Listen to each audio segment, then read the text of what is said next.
Have you been on the wheel? You have, haven't you? Okay. Wheel, hand building, clay. And hand building, which one did you like best?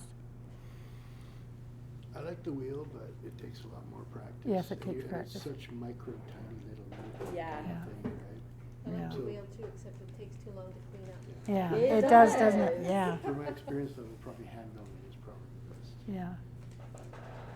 Well, and my name's Bonnie Anderson. I moved here in 1990. I had a studio at Village Square Leisure Center in Calgary, where I started a pottery studio there, and with the help of other people, of course. And I wanted to move to Kelowna. My aunt owned Southland Transportation in Calgary, and when I got out of university, I was desperate for money, and I was married to a very wealthy man.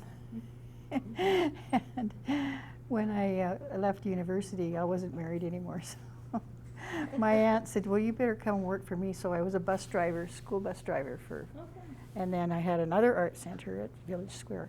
So anyway, I moved out here. She moved out here first, said, "You should move out to Kelowna." So I moved out here, and I said, "Okay, I'm going to move out here." And when I moved out here, there was already 13 students signed up for a class. I haven't even done anything, but my aunt, you know, started me off. So anyway, I don't do that much pottery anymore because I'm getting old. And I actually grew my fingernails for the first time since I was 13. So I'm going to try and do work with sponges is okay, you know. So did everybody get a copy of this? Okay, good.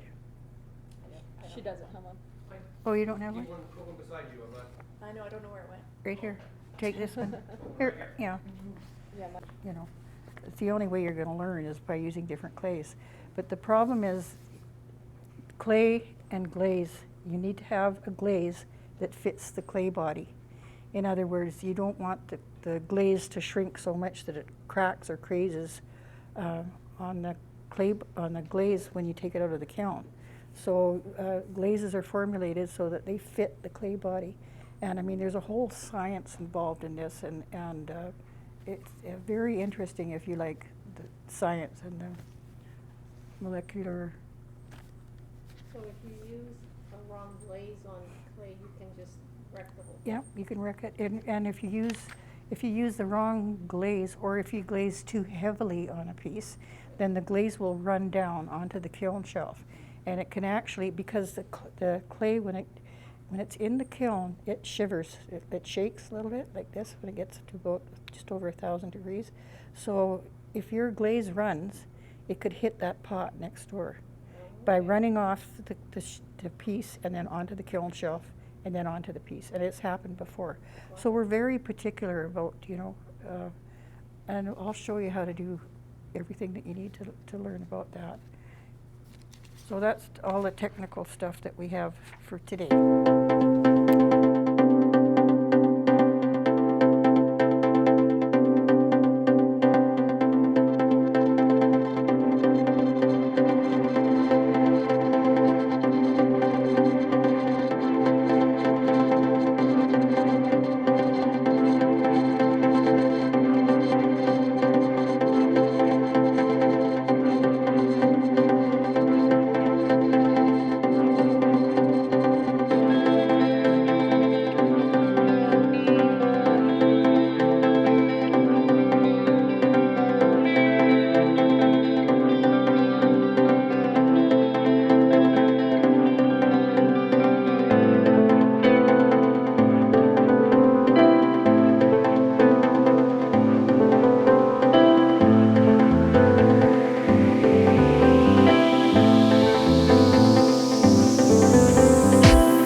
So I'd like to thank Process Art Discovery for coming to our studio and showing the world what our studio and clay is all about.